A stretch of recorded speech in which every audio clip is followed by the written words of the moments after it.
দা খেপাচুদা। এই মানে কম্পিউটার আমাকে বাঁচতে বলছে? খেপাচুদা খেপাচুদা।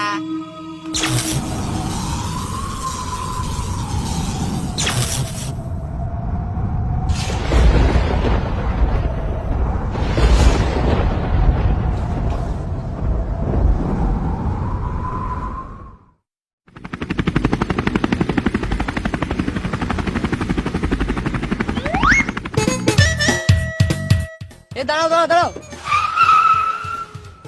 কাল রাতে এলিয়েনদের স্পেসশিপটা এই জঙ্গলে আসতে দেখেছিলাম। তাহলে কাল রাতে তুমি এলো না কেন? রাতে না ঘুমিয়ে এলিয়েন খুঁজতে আসবো নাকি? যদি এলিয়েন ধরে গান মেরে দেয় তাহলে তুই দায়িত্ব নিবি তো? না কাল রাতে মারবো নাকি? এলিয়েন বসে, বোকাচোদা নয়। তুই কবে দেখলি আমার গাড়টা কালো? তোমার যদি মুখটা যেটা কালো হয় তা তোমার গাঁটটা কেমন কালো হবে